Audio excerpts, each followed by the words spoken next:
One time, I fell asleep on the plane at LaGuardia, even before we took off.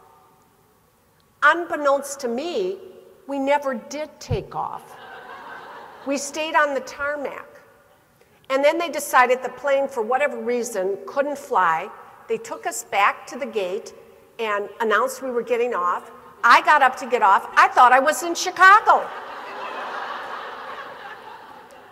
I'm like, this is strange. O'Hare looks so much like LaGuardia. But I knew I hadn't had a drink, so I couldn't figure out what was going on. But no, insomnia is a symptom of overload. And if you're like me, you fall asleep, but you wake up somewhere between 2 and 4 a.m. And then every worry, every thought, every problem in the world you have to solve before you can go back to sleep. Fortunately, that happens approximately 1/2 hour before you have to get up. And then you wake up and you're tireder than ever. That, ladies and gentlemen, is called nocturnal variation, and it's a symptom of overload. Very, very common symptom. What about physical symptoms? Headaches, backaches, neck aches, jaw aches. That happens all the time.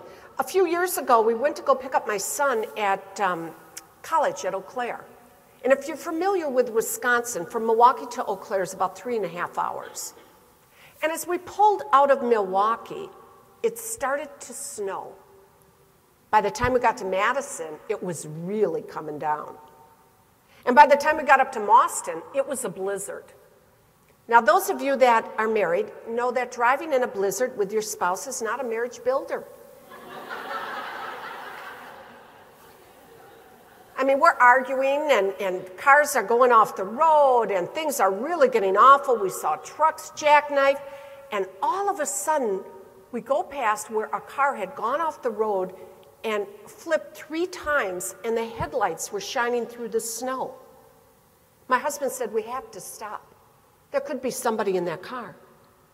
We carefully made our way to the side of the road and pulled over. And he got out and ran back where the car was. The doors were blown off, the windshield was blown off, and he reached inside and took out a 19-year-old girl. Fortunately, the airbags had gone off, and she didn't seem to be badly hurt. He carefully helped her walk back to where we were parked, and I found myself saying a little prayer. Please, let her just be depressed. Because I've been in mental health my whole nursing career, and I don't know what else to do. Good news, she was depressed. And she wasn't hurt at all, because I'm thinking, if I got to do anything more than put a Band-Aid on, I'm in trouble.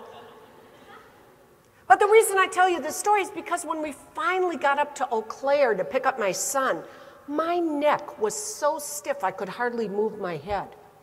Because you see, during that whole trip and everything that happened, that stress was building up in my body.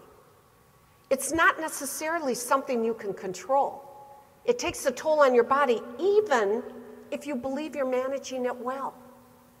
Stress is like that.